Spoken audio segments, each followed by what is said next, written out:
o Alto Egito e o Baixo Egito. Vem comigo, vem comigo. O Alto Egito e o Baixo Egito.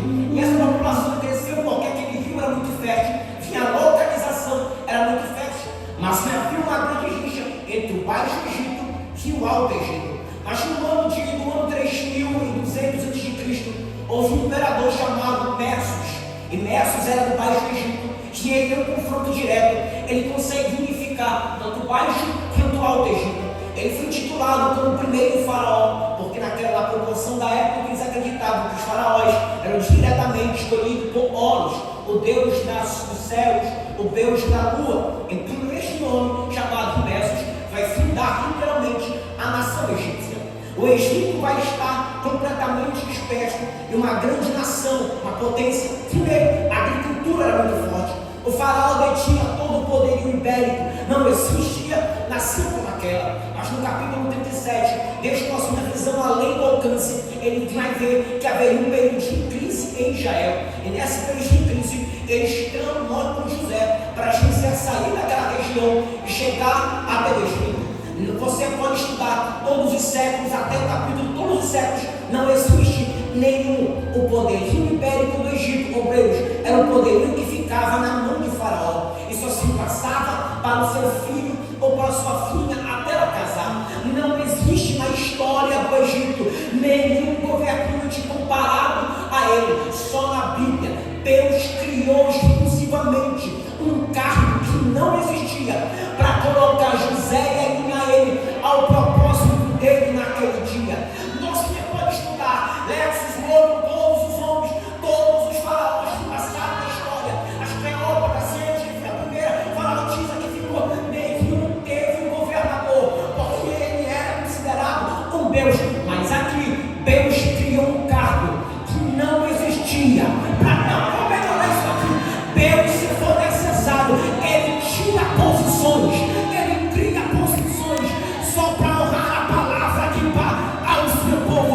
Porque no passado Deus mostrou para José, e o que ele mostrou? O céu e a lua e 11 estrelas se curvando perante ele. Em detalhe, promessas de Deus são pedaços do teu futuro revelados no presente. Se Deus disse que vai acontecer, está decretado. E se não tiver probabilidade, Deus cria cargo, Deus quebra laço, mas ele cumpre promessa. Vem comigo. José perdoa os seus irmãos. E quase 400 pessoas, 70, 80 pessoas foram morar no Egito. Vem comigo. Mas no capítulo, Jacó está morrendo, pastor Zé, e ele abençoa todos os filhos. Mas no capítulo número 50, versículo de número 24, José está morrendo no leito. Eu vou ler para a gente ficar melhor. José está no leito para morrer. Ele chama todos os seus filhos, diz brevemente. Ele lança uma profecia, capítulo 50 de Gênesis, e versículo 24. Ele lança a palavra dizendo: meus irmãos, brevemente eu vou morrer, mas Deus visitará o seu povo. Que brevemente, e quando ele visitar o seu povo, não esqueçam de mim. Leve os meus ossos daqui para a terra que Deus prometeu para Abraão. Está escrito: brevemente Deus certamente visitará vocês e fará sair dessa terra para ir à terra que Abraão, Isaac e Jacó. Mas no dia que vocês saírem daqui, pelo amor de Deus, não deixem os meus ossos aqui, mas levem para Canaã celestial. Pregador, não entendi. Ele estava lançando uma profecia, e uma profecia escatológica, que chegará um dia que Deus visitará o seu povo. E quando Deus visitar o seu povo, quem foi? Paulo escreveu: e certamente os que estiverem mortos ressuscitarão. Tudo bem, vou repetir: certamente Deus visitará o seu povo, e os mortos ressuscitarão primeiro. E nós, pecadores, e nós que estivermos vivos, seremos arrebatados. Levante a mão direita que eu libero a primeira palavra profética. Ninguém vai impedir da tua casa subir, ninguém vai impedir da tua família subir. Pregador, seu convite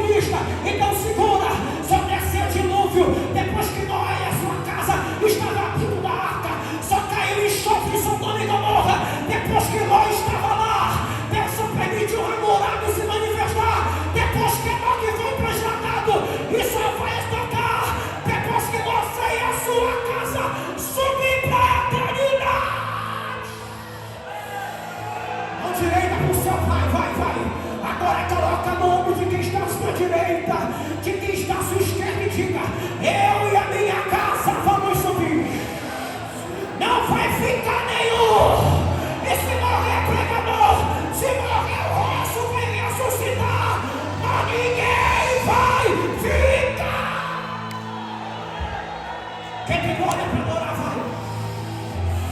Quem tem glória para adorar, vai. Eu fico com vontade para nessa noite. O céu vai abrir e esta igreja vai subir.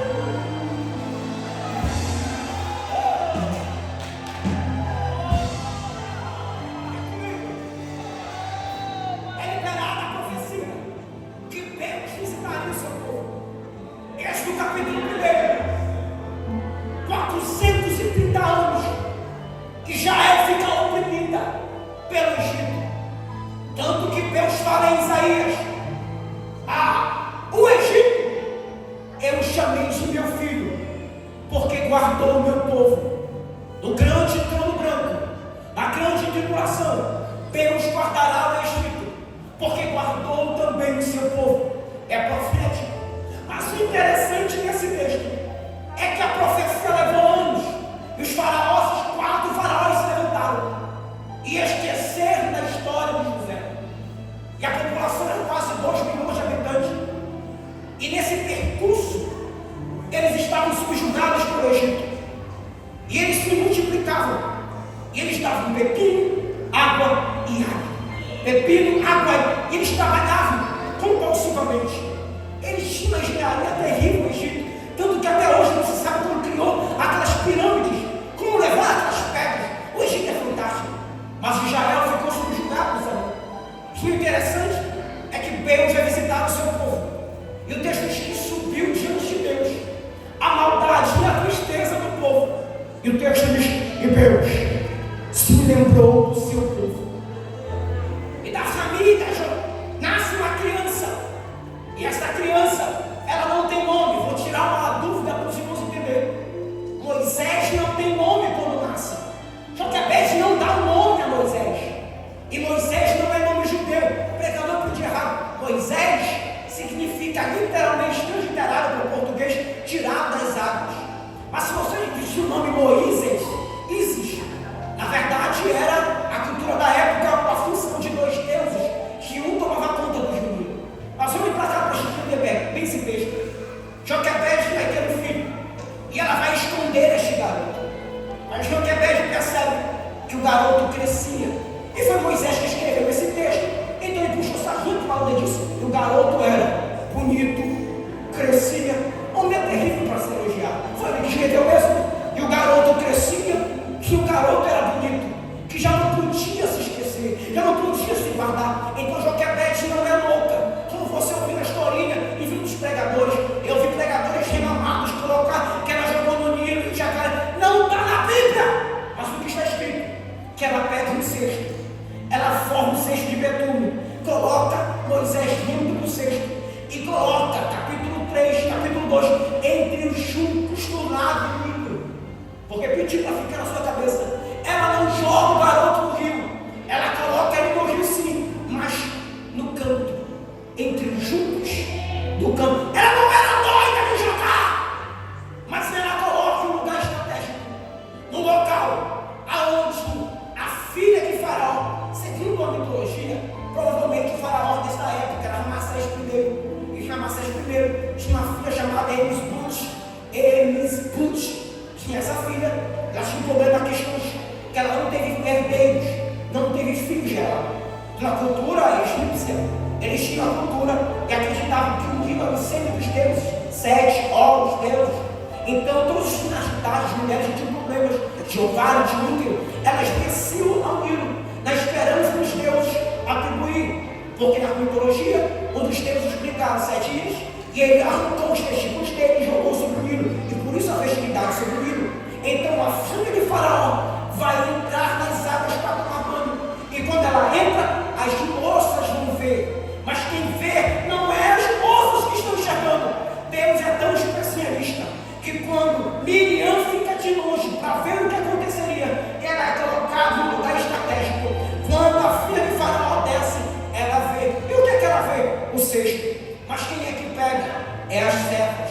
E quando ela olha para o garoto estava chorando. Então ela entende que aquele garoto era um presente dos deuses para ela. E por isso ela não mata. E ela vê a moça, vem cá. Tu conhece uma mulher?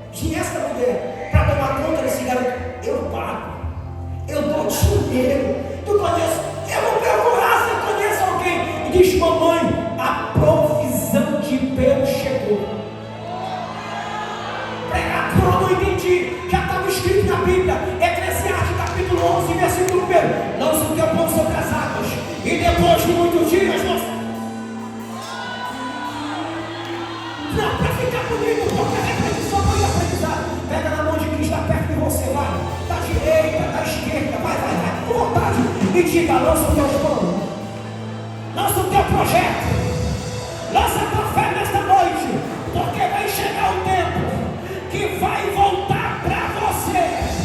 Vai voltar para você. Tira da tua mão os teus projetos, lança na mão de Deus, porque depois de muitos dias vai.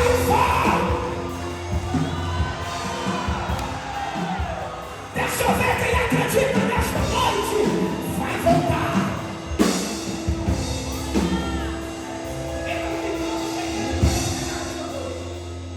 Ela vai lançar o seu fruto. E ela volta em detalhe. Ela lançou o que era dela para Deus e voltou para a mão dela. E detalhe, ela era paga para cuidar daquilo que era dela. Ele morava no palácio, tinha faculdade, era treinado. E detalhe, ela cuidou dele. E detalhe, para a gente da glória, ela ainda era paga para cuidar do próprio.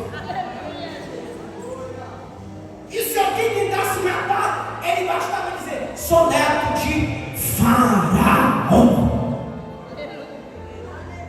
Pregador não entende. Deus queria colocar no seu projeto, Deus queria colocar aquele que ia acabar com o Egito. E detalhe, Faraó cuidava daquele que ia destruir ele. Ele coloca, senta no colo do vovô, vovô te chama. Mas ele sabia que ele estava cuidando do projeto de Deus. Mas ele sabia que Deus chegou ao Faraó, e no futuro o mesmo que ele cuidava, ele traria todo o povo. É comigo. Só que tem um mistério aqui. Ela só devolve ele para ficar definitivamente depois dos seus 8, 9 anos. Segundo a psicanálise, até o ventre, até os 7 anos de idade, a nossa personalidade é formada. Então, nós somos daquilo que vemos, ouvimos e sentimos. Com 7 anos, na fase oral da questão fática, é trancado o cérebro. Com 7 anos, a nossa personalidade é fechada. Pega uma criança e coloca no lado disfuncional. Daqui a pouco ela está toda destruída. Pega uma criança e coloca no lado disfuncional. Ela nunca esquece. Ela cuidou de Moisés. Ensinou a Moisés: você vai ficar na casa do Faraó. Você vai para o Egito. Você vai trabalhar, conhecer sobre ouro, sobre sete. Mas não esqueça que o nosso Deus é um Deus verdadeiro, um Deus justo. Pregadores heresia. Então vem capítulo 1 do livro de 1 Samuel. Ela sabia que a casa de Samuel, a casa de Eli, tinha 2 prostitutos que prostituíam o templo do altar. Um sacerdote cego que não tinha mais a visão de Deus. Qual é a mãe que vai pegar uma criança e colocar no lar disfuncional? Mas a Bíblia diz que ela vai desmamar ele com 7 anos.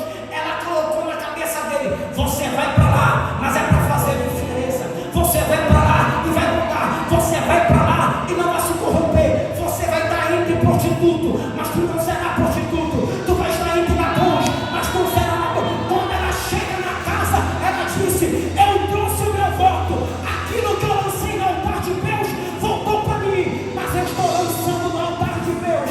E a Bíblia diz que quando ele era criança, em 12, 13 anos, Deus desce no cenáculo. Fazia anos que Deus não descia, mas Deus não fala com ele. Deus grita: Samuel, Samuel.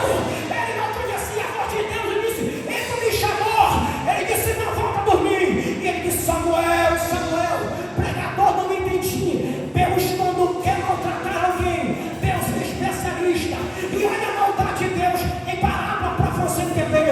Elias ouviu por muitos anos a voz de Deus, mas agora ele está ouvindo e vendo Deus descer na casa e rejeitar o sacerdote dentro da casa e chamaram um garoto que nem conhecia a voz dele, e ele teve que ensinar. Na hora que a voz de falar contigo, só fala que o teu servo te ouve. Fala que o teu servo te ouve. Fala que o teu servo te ouve. Já que os bababás não querem ouvir, já que Deus está falando, ninguém quer ouvir. Deus vai levantar uma geração de criança, Deus vai levantar adolescente, jovem, mas ele vai entregar o recado, vai entregar a mensagem.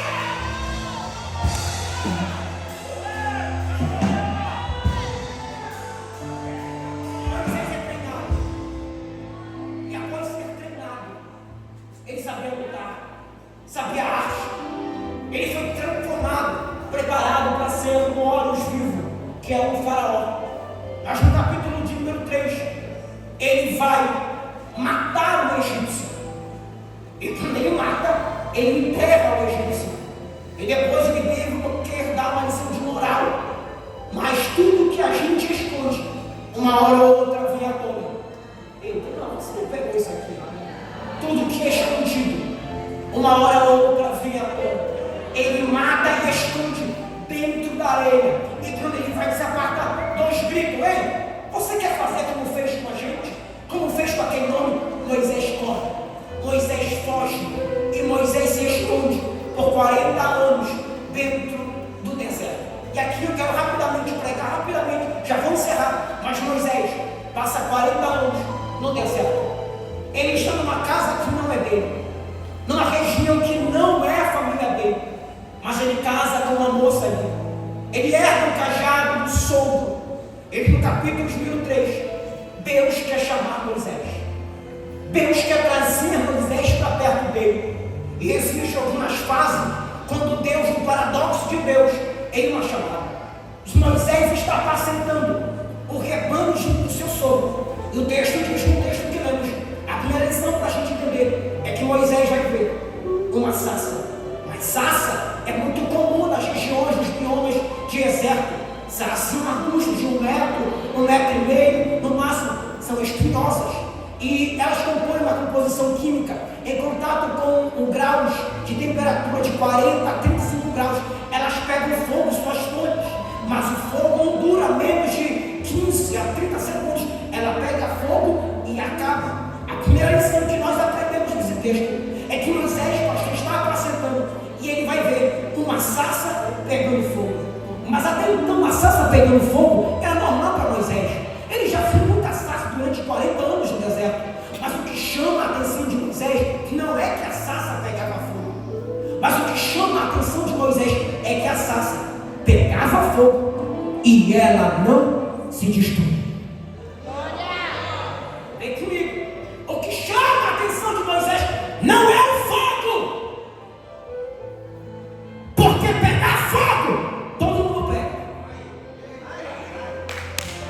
Qualquer sarça pega fogo sendo exposta no sol. Mas o que chamou a atenção de Moisés, essa sarça é diferente. Ela pega fogo, mas o fogo não apaga. Pregador, não entendi. Deus estava ensinando para Moisés: Moisés, o fogo até chama a atenção, mas o que chama a minha atenção, o que atrai as pessoas para o ministério, o que atrai as pessoas para Cristo, não é o fogo. Pregador, não é o fogo. O que atrai as pessoas para cá é a constância do fogo.